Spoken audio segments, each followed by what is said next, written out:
এই মুহূর্তে আমরা চলে যাব ছত্तीसगढ़ রয়েছে আমাদের প্রতিনিধি रशिकार কাছে চলে যাব। रशिका, अभी का ट्रेंड सामने क्या उभर के आ रहा है?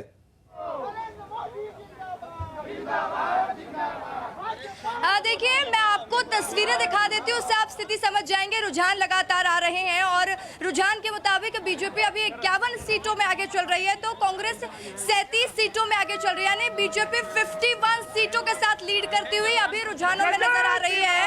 तो वहीं कांग्रेस के पास 37 सीटें, जिसमें कांग्रेस बढ़त बनाई हुई है। अगर मैं हॉट सीट का जिक्र करूं, जैसे डॉक्टर रमन सिंह की सीट हो जाती है, डॉक्टर रमन सिंह लीड करते हुए राजनांदगांव से दिखाई दे रहे हैं। अरुण साहब भी आगे चल रहे हैं। साथ ही सीएम भूपेश बघेल को लेकर एक जानकारी कि पाटन से वो इस वक्त पीछे चल रहे हैं, तो अपडेट भी हम दर्शकों को पहुंचा रहे हैं। आप कार्यकर्ताओं का जोश देखिए कि कितना हाई है।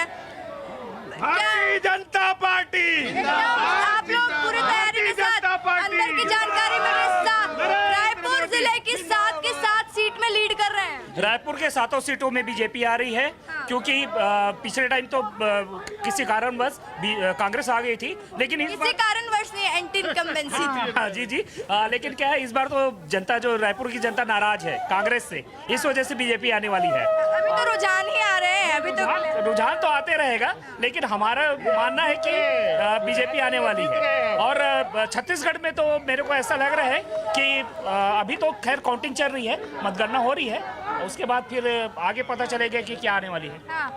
आप बताइए, बड़े खुश लग रहे हैं, एकदम तैयार होकर टीका एकदम, चूंकि हम तो पहले से ही हम आश्वस्त थे कि हम पूरी छत्तीसगढ़ में अपनी सरकार बनाएंगे, और रायपुर से तो हम लोग पूरा 101% कंफर्म थे।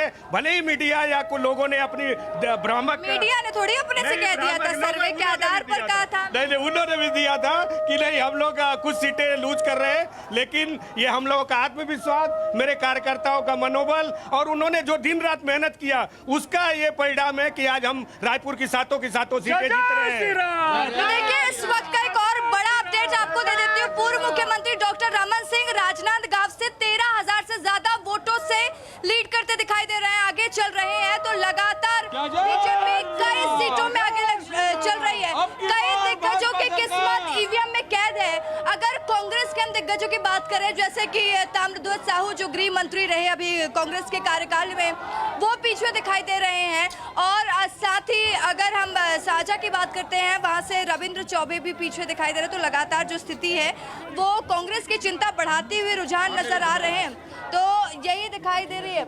आप बताइए, बड़े एकदम एक्साइटेड अभी कह रहे थे कुछ नहीं खाऊंगा 5 बजे तक। हाँ, देखिए, ये साइलेंट रोड पड़ा है पूरा हमारे रायपुर सिटी में, जितना भी चारों विधानसभा है ना, देखिए ये 7 विधानसभा साइलेंट रोड पड़ा है, क्योंकि मोदी जी का गारंटी सबको मालूम था। मोदी जी अगर कोई चीज को बोले हैं वो करके दिखाएं। आज तक के जो भी बोले हैं मोदी जी, अब तो ढूंढना पड़ेगा ना कौन होगा आपका मुख्यमंत्री अगर जीत गए तो। हाँ, मुख्यमंत्री हमारे, देखो चुनाव भी मोदी जी के चेहरे पर लड़ लिया, हर चीज मोदी जी के चेहरे पर। देखिए, वो आला कमान हमारे हाथ में है, हमारे आला कमान जो बताएंगे वही होगा हमारे छत्तीसगढ़ में। मुख्यमंत्री एक ही आदमी बनेगा। कार्यकर्ताओं की कोई उम्मीद है कि इसको बनाना चाहिए? देखिए, कार्यकर्ता की उम्मीद तो बहुत सारी चीजें हैं, देखिए, लेकिन उसको एकदम से कहीं पर भी ओपी चौधरी वो नहीं बोल सकते। देखिए, अभी डिसाइड नहीं है, लेकिन मेरे उनके नाम की चर्चा हो रही है। 3 आदमी के नाम चर्चा हो रहा है। हमारे अध्यक्ष जी हैं, प्रदेश अध्यक्ष अरुण साहू जी है, चौधरी जी है, और एक दो जने का नाम ही आया है। तो ये सब चीजें, जब ने भूपेश बघेल ने जब भी वादा किया है, झूठा वादा ही किया है।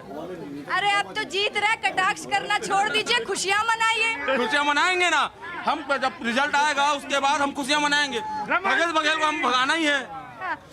तो आप देख सकते हैं कि कार्यकर्ताओं का जोश कितना हाई है, और लगातार रुझान जो सामने आ रहा है, उसके बाद से नारेबाजी का सिलसिला जारी है। शुक्रिया रशिका। ছত্তিসগড়ে এই মুহূর্তের আপডেট আপনাদের সামনে তুলে ধরলো আমাদের প্রতিনিধি। বাংলার আওয়াজ, বাঙালির আবেগ, জি 24 ঘন্টা।